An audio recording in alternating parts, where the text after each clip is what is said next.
जमलेल्या माझ्या तमाम महाराष्ट्रप्रेमी बांधवांनो, भगिनींनो आणि मातांनो, मी आजपासून माझ्या भाषणाची सुरुवात वेगळी करायला सुरुवात केलेली आहे. पटते की नाही तुम्हाला? कारण पारंपरिक जी आपली पद्धत आहे, जी मी दसऱ्याला केली होती, जमलेल्या माझ्या तमाम हिंदू बांधवांनो, भगिनींनो आणि मातांनो, लोकसभेच्या वेळेला देश वाचवायचा होता, आता आपल्याला महाराष्ट्र वाचवायचा आहे. अनेक जण धुमाकूळ घालतायत, पण आपला महाराष्ट्र हा काही लेच्या पेचांचा महाराष्ट्र नाहीये. आणि आपला महाराष्ट्र कोणीही पैसे फेकून विकत घेऊ शकत नाही, अजिबात नाही, किती पैसेवाला असू दे. पण महाराष्ट्राच्या मातीमध्ये जो स्वाभिमान, जिद्द आणि एक लढाऊ बाणा आहे, तो कोणी कितीही पैसेवाला उतरला तरी विकला जाऊ शकत नाही, विकत घेऊ शकत नाही. मी आलो तेव्हा भास्करराव रंगात आले होते, रांगत नाही रंगात होते. आणि भास्करराव म्हटल्यानंतर तलवारबाजी आलीच. अनेक मुद्दे त्यांनी मांडले, तरी मला असं वाटतं भास्करराव मध्येच मी घुसलो म्हणून तुमचं भाषण तुम्हाला आवडतं घ्यावं लागलं. पण तरी देखील तुम्ही जे बोललाय तशा सभा घ्या आणि एकदा काय तो यांचा चुपडा साफ करून टाका. लोकसभेच्या वेळेला मी याच मैदानात आलो होतो आपल्याला भेटायला. एका गोष्टीचं म्हणजे मला अर्ध समाधान आहे आणि अर्ध थोडंसं वाईट पण वाटतं. नाही, बरंच वाईट वाटतंय. या भागाने आपल्याला चांगलं म्हणजे तुम्ही सगळ्यांनी चांगले आशीर्वाद दिले, खाली जरा डचपणलो. आता असं होता कामा नये. तिकडे सुद्धा मी जाणारच आहे, सिंधुदुर्गात पण जाणारच आहे, तिन्ही मतदारसंघात जाणार आहे. विशेष म्हणजे आपल्यावरती जे आरोप करतायत घराणेशाहीचे, त्यांना मला आता विचारायचंय की इकडे दोन भाऊ खातायत, तिकडे दोन भाऊ आणि एक वडील बसलेत खायला कोकण. म्हणजे कोकणामध्ये दुसरं कोणी जगायचंच नाही. इकडे वरच्या बाजूला आले का हे बसलेत आणि खाली गेलेत का ते बसलेत. मग सर्वसामान्य कोकणी बांधवाने आणि माता भगिनींनी जायचं कुठे, करायचं काय? आमच्यावरती अगदी ठाकरे म्हणून घराणेशाहीचा आरोप तुम्ही केलात, मला मान्य आहेच. कारण मी ती परंपरा घेऊन पुढे चाललेलो आहे आणि ती परंपरा मी घेऊन पुढे चाललोय म्हणून आज माझ्याकडे काही नसताना हे सगळे आशीर्वाद देणारे माझी स्वतःची हक्काची माणसं माझ्यासोबत आहेत. परत एक वळण आलेले असं म्हणा पाहिजे तर. दुपारी मी कोल्हापूरला गेलो होतो, राधानगरीला. प्रचंड उत्साह, प्रचंड गर्दी. अगदी शेवटी लोक एवढी काय म्हणायचं तुम्हाला गच्च झाली की म्हटलं येऊ दे त्यांना, इकडे डी मध्ये येऊ द्या. अगदी स्टेजला खेटून लोक बसली. प्रचंड उत्साह. सगळीकडे एक आता मशाल पेटलेली आहे, धगधगायला लागलेली आहे.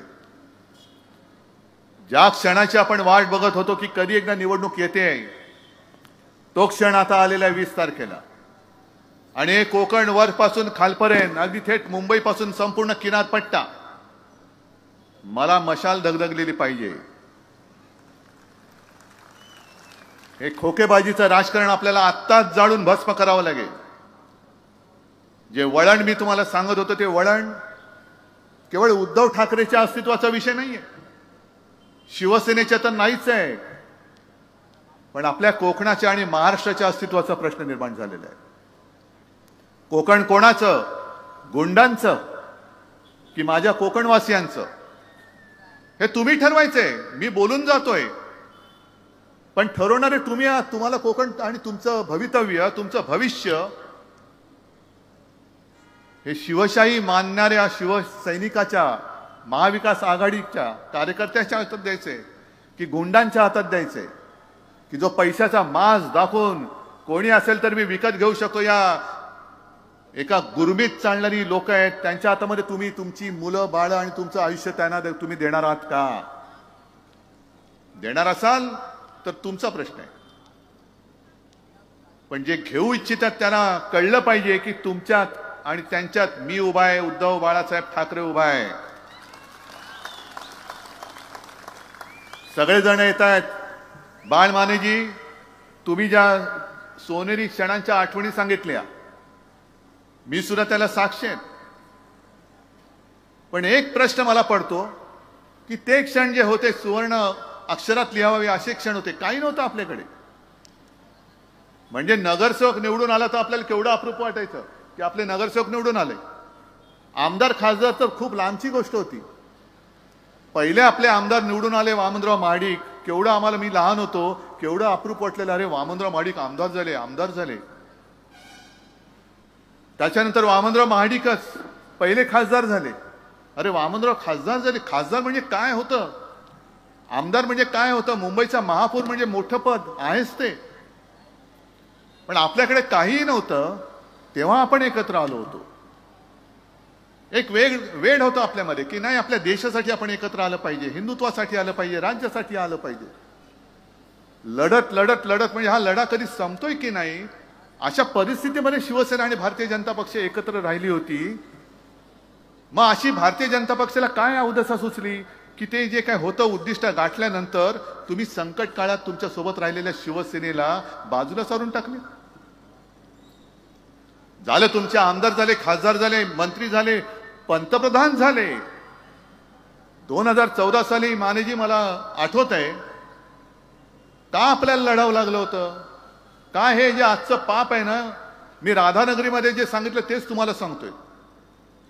हे पाप माझ्या हातनं घडलेलं, हा गद्दार मी तुम्हाला दिला होता आणि केवळ तुम्ही माझ्यावरती भरोसा ठेवून त्याला निवडून दिला होता.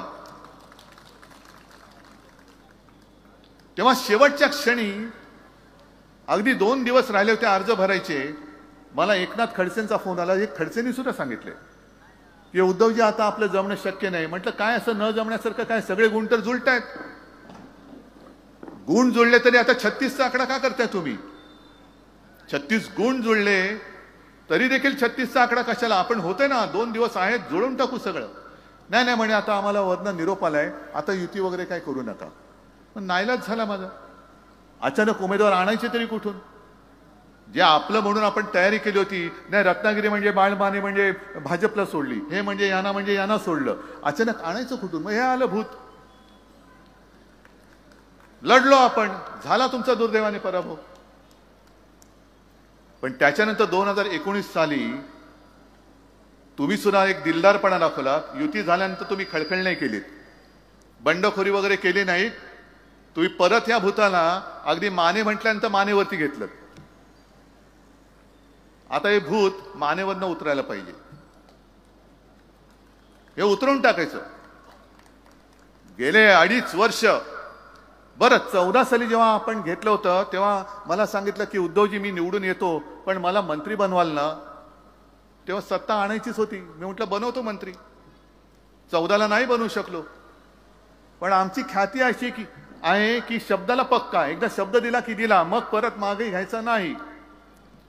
19 साली सत्ता आली, आमचा शब्द आम्हालाच आठवला आणि बनवला याला मंत्री. त्या मंत्रिमंडळाच्या कालखंडामध्ये आणि आता गेल्या 2.5 वर्ष उद्योग मंत्री म्हणून तुम्ही जे काय काम केले असेल तर घरचे उद्योग सोडा, बाहेरचे उद्योग किती केले ते सांगा पहिले.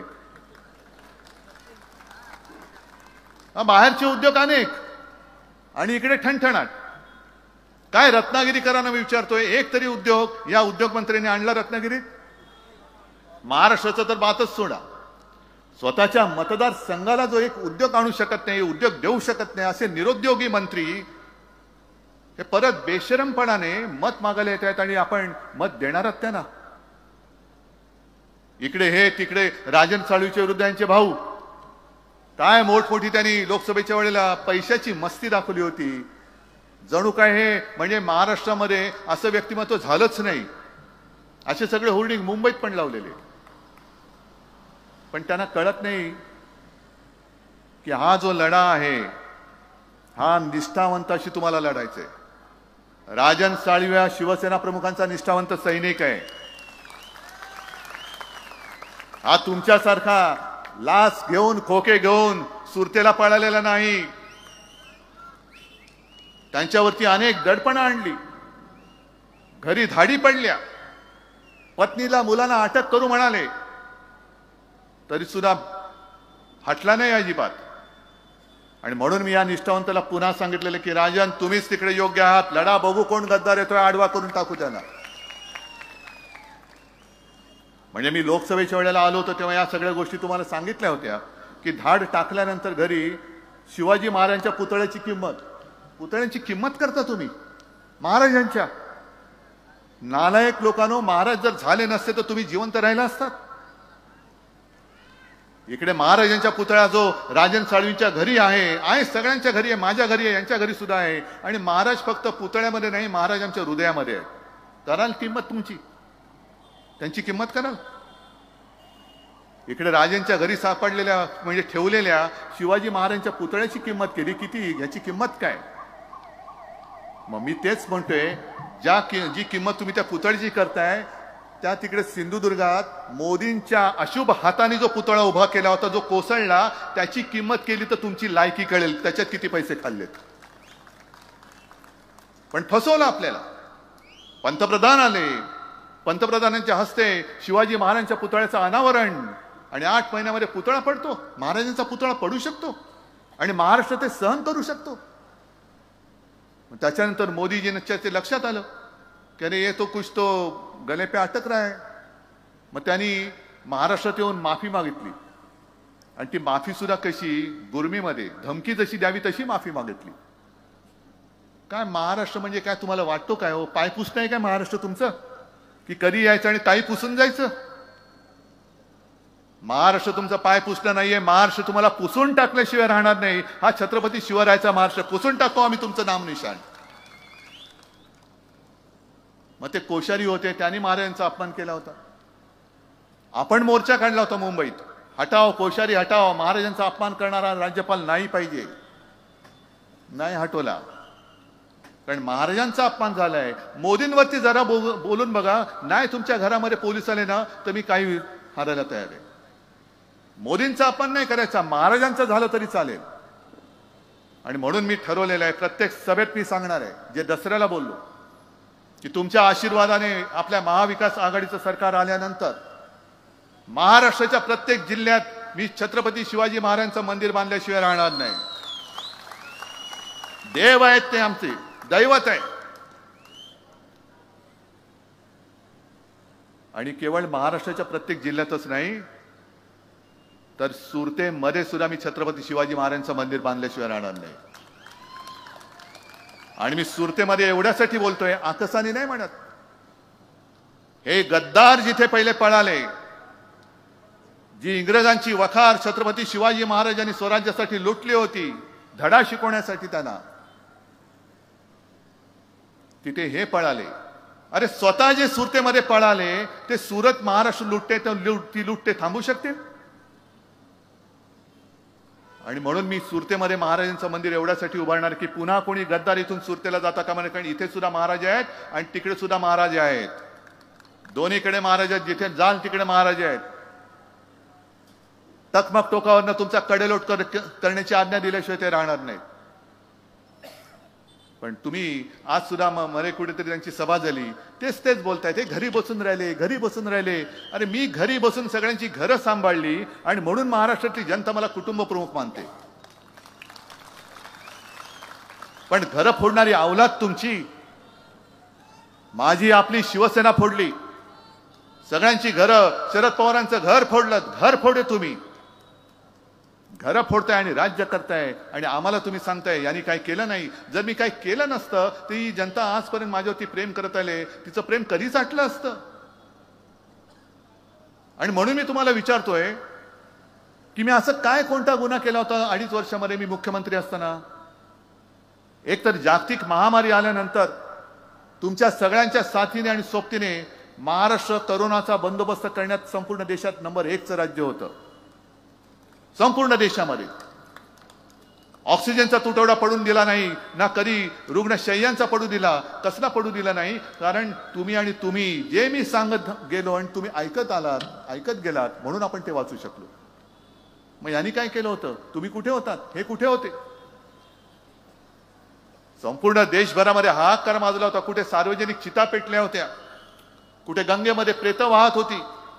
पण अशी एकही मृतदेहाची विटंबना आपल्या महाराष्ट्रामध्ये आपण होऊ दिली नाही. एकतर मृत्यू कमीत कमी कसे होतील ह्याची दखल आणि ह्याचा पूर्णपणे खबरदारी आपल्या सरकारने तेव्हा घेतली होती. मग आपल्या सरकारने शिवभोजन थाळी दिली होती 10 रुपयामध्ये. आजही आहे की नाही चालू मला माहिती नाही. आपलं सरकार आल्यानंतर त्याचा विस्तार मी पुन्हा वाढवणार आहे. 10 रुपयात माझ्या गोरगरिबांना पोटभर अन्न हे मिळालंच पाहिजे. आणि परत मी आल्याशिवाय म्हणजे आपलं सरकार आल्यानंतर हे आपण केल्याशिवाय राहणार नाही, हे वचन मी आज तुम्हाला देतोय. त्याच्यानंतर काही जण सांगतात अहो बघा जरा. म्हटलं काय बघायचं? नाही, महिलांना जरा ते फसवतायत, महिलांसाठी योजना देत आहेत. मग इकडे माता भगिनी बसल्यात, त्यांना विचारतो ते जे काय तुम्हाला देत आहेत 1500 रुपये, घर चालते का तुमचं?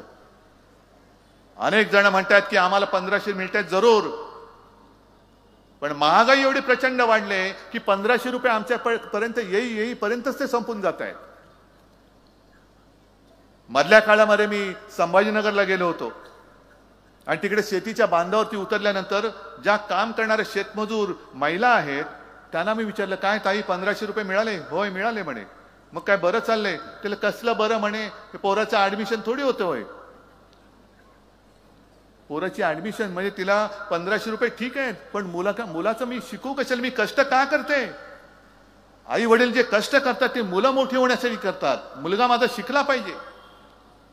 ते घोषणा ठीक आहे, मुलगी शिकली, प्रगती झाली, 1500 देऊन घरी बसवली, ही त्याच्या शिक्षणाची किंमत. मग स्वतःच्या पायावर उभं कधी राहणार? कोण करणार उभं? आणि म्हणून मी ठरवलेलं आहे आपलं सरकार आल्यानंतर जसं मुलींना उच्च तंत्रज्ञानापर्यंत शिक्षण हे मोफत दिलं जातं, तसं महाराष्ट्रामध्ये जन्मलेल्या प्रत्येक मुलाला सुद्धा आपलं सरकार मोफत शिक्षण दिल्याशिवाय राहणार नाही. मोफत शिक्षण. तुमच्या पायावर तुम्ही उभे राहा. स्वतःची मुलं कष्टाने कमवून तो जो घास तो 1 रुपया जरी असला ना तर त्याची किंमत तुमच्या 1500 नाही 15,000 कोटीपेक्षा जास्त त्या आईला असते. हे तुम्हाला कळणार नाही, कारण तुम्ही सगळे घाऊक व्यापारी सगळे झाले, सगळे विकत घ्यायला निघालात तुम्ही. आणि म्हणून मी दुसरी जी योजना सांगतोय, जसं मनोहर जोशी, रवींद्र मानेजी तुम्ही मंत्री होतात त्या सरकारच्या काळात आपण जीवनावश्यक 5 जीवनावश्यक वस्तूंचे भाव हे स्थिर ठेवले होते. मग त्याच्यामध्ये डाळ आली, तेल आलं, साखर आली, तांदूळ आला, गहू आला. शेतकऱ्याचं 1 रुपयानी सुद्धा नुकसान होऊ न देता आपलं सरकार आल्यानंतर या 5 जीवनावश्यक वस्तूंचे भाव 5 वर्षासाठी आम्ही स्थिर ठेवून दाखवल्याशिवाय राहणार नाही. हे असं काहीतरी द्या. फुकटचं काही नकोय, हक्काचं मागतोय आपण. हक्काचं मागतोय. हक्क पाहिजे. महिलांची सुरक्षा वाऱ्यावरती आहे. आणि दुपारच्या सभेत मी बोललो, बदलापूरमध्ये जी एक दुर्घटना घडली, म्हणजे अत्याचार झाला एका शाळकरी मुलीवर. जा हे 3 भाऊ जे आहेत ना, एक देवा भाऊ, दुसरा दाढी भाऊ आणि तिसरा जॅकेट भाऊ, तर तिन्ही भावांना मी सांगतोय तुमच्यामध्ये जर का धमक असेल तर तिघांनी एकत्र मिळून त्या मुलीच्या आईला जाऊन 1500 रुपये देण्याची हिंमत दाखवावी. जा, जोडे खायचे असतील तर जा तिकडे. त्या माऊलीला पोलीस स्टेशनमध्ये ताटकळत ठेवले तुम्ही. तिची तक्रारीची दखल कधी घ्यायची? 10-10 तास बसले, 15-15 तास बसू दे ना, काय मेली तर मेली, पण तिच्या मुलीवर झालेल्या अत्याचाराची दखल घ्यायला पोलीस तयार नाहीत. आणि त्या मुलीचं जीवन उद्ध्वस्त करणाऱ्या नराधमाला तुम्ही गोळी घातली. ती गोळी मी दसऱ्याला बोललो ना, त्या शिंदेला गोळी घालायला पाहिजे होती, तो भाग वेगळा. पण महिलांची सुरक्षा वाऱ्यावरती आहे. म्हणून आम्ही ठरवले, एक तर जसं पोलीस स्टेशन एक सर्वसाधारण पोलीस स्टेशन असतं, तसं महिलांसाठी पोलीस अधिकारी आणि महिला पोलीस शिपाई असलेली स्वतंत्र पोलीस ठाणी आम्ही महाराष्ट्रामध्ये निर्माण करू. जिकडे महिला जातील त्यांची तक्रारीची दखल त्वरित घेतली जाईल आणि ताबडतोब कारवाई होईल. शिक्षण आहे, सगळं आहे, ह्याच्याकडे कोणाचं लक्षच नाहीये. फक्त आमदार कसे फोडायचे, सत्ता कशी आणायची, घे हा मोठा झाला घे त्याला, तो मोठा झाला घे त्याला. काय सट्टा बाजार लावलाय तुम्ही? आज सुद्धा रोजगाराच्या नावाने सगळं ठणठणाट आहे. कुठेही नवीन रोजगार आलेले नाही. कोरोनाच्या काळामध्ये आपण 6.5 लाख कोटींचे सामंजस्य करार करून दाखवले होते. आणि आपलं सरकार जर का या गद्दारांनी पाडलं नसतं तर आज त्याच्यापैकी बरेचसे उद्योग हे महाराष्ट्रामध्ये सुरू झालेले आपल्याला दिसले असते. पण या उद्योगाबद्दल बोलायचं नाही. आणि उद्योग कोणते द्यायचे? म्हणजे टाटा एअरबस कुठे नेला? गुजरात. आणि माझ्या कोकणाच्या माथ्यावर काय मारतायत? बारसू रिफायनरी. बारसू पाहिजे तुम्हाला, म्हणजे बारसू मला पाहिजेच, पण रिफायनरी पाहिजे. मग जसं मी नाणारच्या वेळेला एक वचन दिलं होतं आणि मी ते करून दाखवलं, नाणार रिफायनरी रद्द करून दाखवली होती, तसंच मी वचन देतोय की तुमचा आशीर्वाद द्या, मी बारसू रिफायनरी इकडनं हद्दपार करून दाखवतो, रद्द करून दाखवतो. आहे त्यावेळेला एक गफलत होती, असं भासवलं जात होतं की हे खूप चांगलं आहे. पण जनतेला विचारण्याच्या ऐवजी, विचारण्याच्या आधी तुम्ही जनतेच्या माथ्यावरती प्रकल्प लादताय. आणि हेच जे काय सगळे गोष्ट आहे ती कुठली MIDC रद्द केलेली पुन्हा जिवंत केली, कशासाठी केली, कोणासाठी केली, कोणाच्या सांगण्यावरून केली.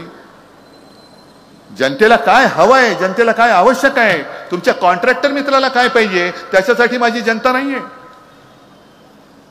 मला मोठा धक्का असा बसला, मला असं वाटलं होतं की अदानीचा प्रकल्प हा धारावी पुरताच आणि मुंबई पुरता मर्यादित आहे. म्हणजे अदानीचा हा राक्षस हा फक्त मुंबईमध्ये आहे. पण मी राधानगरीला गेल्यानंतर तिथल्या आपल्या उमेदवारांनी सांगितलं, KP पाटील, की आमचं हक्काचं पाणी ह्यांनी अदानीला विकले. म्हटलं पाणी विकतायत, तिकडे मुंबई विकली, तिकडे कोल्हापूरमध्ये पाणी विकलं, चंद्रपूर मधली एक शाळा अदानीला दिली. म्हणजे काय महाराष्ट्राचं नाव, हा महाराष्ट्र कोणाचा आहे, छत्रपती शिवाजी महाराजांचा राहणार आहे का अदानीचा महाराष्ट्र होणार आहे? शाहू फुले आंबेडकरांचा महाराष्ट्र राहणार आहे का मोदी आणि शहांचा महाराष्ट्र होणार आहे? या सगळ्या गोष्टी ठरवणार ही निवडणूक आहे. काय लोक जे ऐकतायत, सगळीकडे जाहिराती आता खूप झालेल्या आहेत, सगळ्या जाहिराती, आम्ही तेच बोलतोय, तेही तेच बोलतायत. पण शेवटी जनता विचारते, बाबा तुमचं भांडण तुमच्यापाशी ठेवा, तुम्ही मला काय देणार आहात, आम्ही हे तुम्हाला देणार आहोत. 5 जीवनावश्यक वस्तूंचे भाव स्थिर, तुमच्या मुलांना मोफत शिक्षण, मुलांसाठी शिकल्यानंतर रोजगारासाठी औद्योगिक, जागतिक दर्जाचं औद्योगिक केंद्र हे मुंबईत आणि महाराष्ट्रामध्ये आपण आणणार आहोत. जे सुद्धा केंद्र यांनी गुजरातला पळवलं, वित्तीय केंद्र, सगळं गुजरात, गुजरात, गुजरात, गद्दार पळाले गुजरात, उद्योग पळाले गुजरात. महाराष्ट्राचं मंत्रालय सुद्धा उदयाने गुजरातला नेलं तर आश्चर्य वाटण्याचं कारण नाहीये. कारण एवढी जुलम आणि दडपशाही चालले, कोणी यांच्याकडे जाब विचारण्याचं धाडस करत नाही. एकटी फक्त शिवसेना, आणि म्हणून तुमची शिवसेना, आपली शिवसेना त्यांनी फोडून टाकली. कारण मी तिकडे मध्ये होतो मुख्यमंत्री म्हणून, दिल्लीची हिंमत नव्हती महाराष्ट्राकडे वाकड्या नजरेने बघण्याची. काय हिंमत होती? एक सुद्धा उद्योग मी नेऊ दिला नव्हता.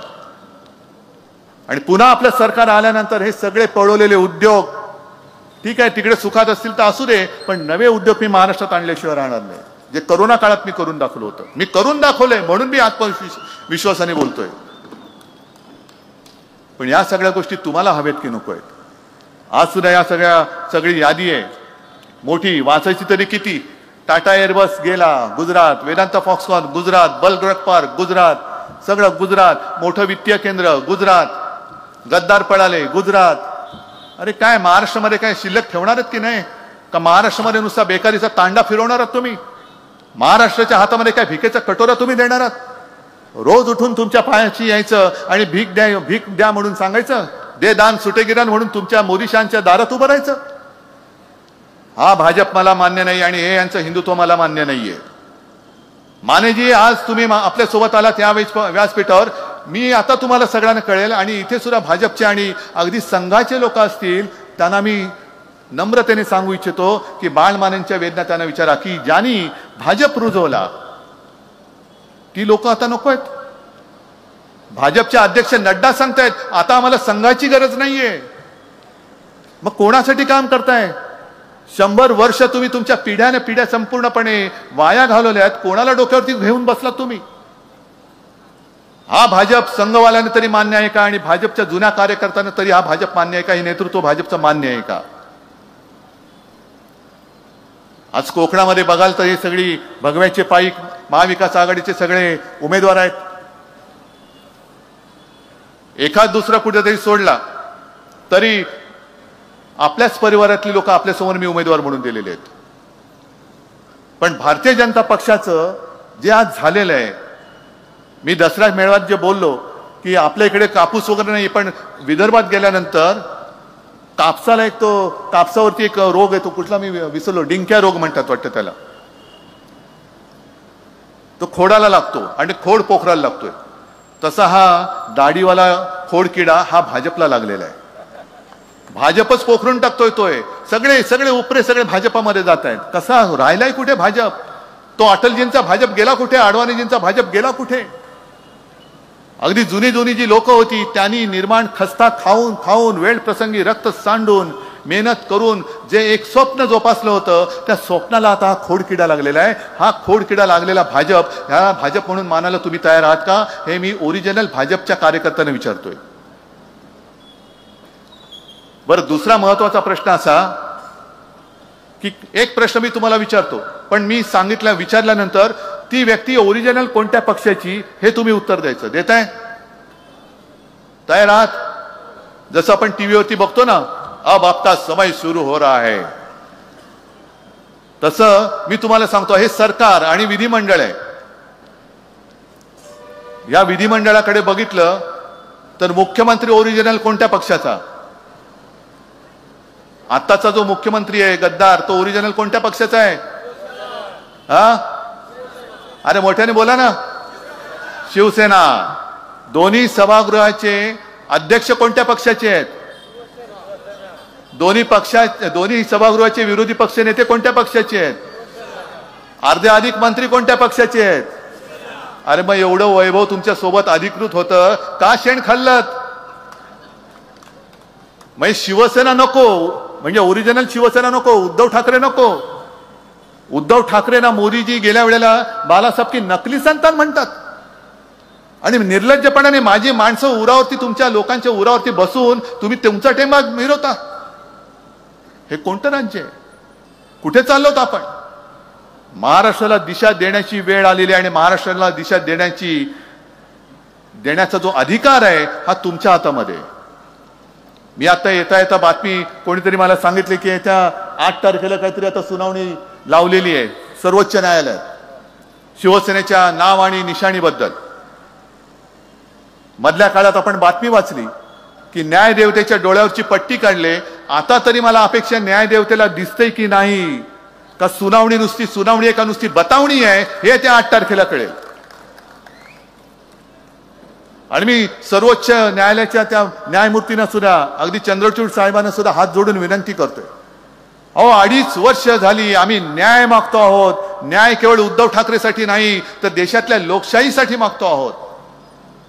अशा पद्धतीने जर का कोणी कोणाला फोडून सत्ता काबीज करायला लागलं तर लोकांचा, जनतेचा लोकशाहीवरचा आणि न्यायालयावरचा सुद्धा विश्वास उडाल्याशिवाय राहणार नाही. आणि मग एकदा का लोकशाहीवरचा विश्वास उडाला, एकदा का न्यायालयावरचा विश्वास उडाला आणि लोक जर का काही करायला लागली तर त्यांनाच पकडून तुम्ही फासावर लटकवणार? ही न्यायालयाची पद्धत आपल्या देशात चालणार नाही, ही चालू शकत नाही. म्हणून 8 तारखेला मी हात जोडून विनंती करतोय की सुनावणीची बतावणी करू नका. आम्हाला जो न्याय आहे ही आमची शिवसेना. अहो माझं नाव तुम्ही दुसऱ्याला नाही देऊ शकत. जे नाव माझ्या वडिलांनी आणि माझ्या आजोबांनी दिलं हे नाव कोणाचाही अधिकार नाही. नाव देण्याचा नाही, निशाणी देण्याचा द्या, कारण तो अधिकार तुमचा आहे, निवडणूक आयोगाचा आहे. पण ओरिजिनल नाव हे माझ्या पक्षाचं माझ्याकडे आहेच. तिथे मी निवडणूक आयोगाचा सुद्धा निकाल मान्य करणार नाही, करतच नाही. माझी शिवसेना आहे आणि माझ्याचकडे आहे ती.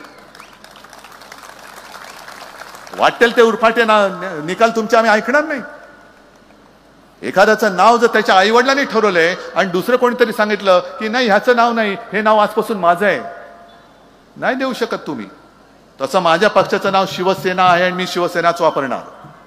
आणि न्यायमूर्तींना सुद्धा मी परत विनंती करतोय की सुनावणी नव्हे, आता निकाल द्या आणि नाहीतर सुनावणीची बतावणी सुद्धा करू नका, सरळ पुढची तारीख देऊन टाका. मग नाईलाजाने मी बोलतोय, कष्ट होत आहेत मला बोलताना, न्यायालयाचा आदर करून मी बोलतोय.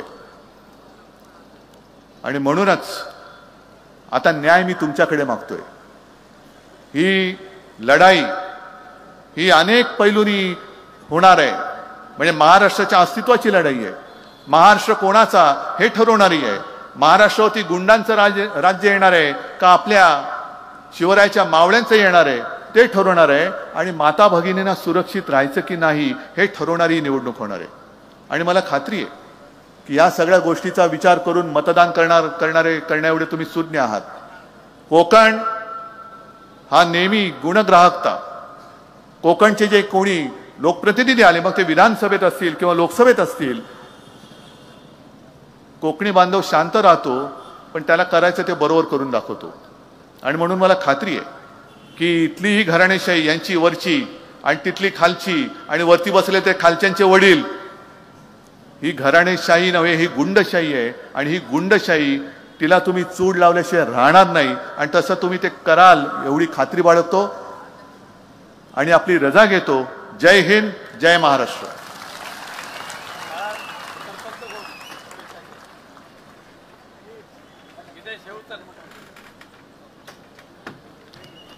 कोण आहेत?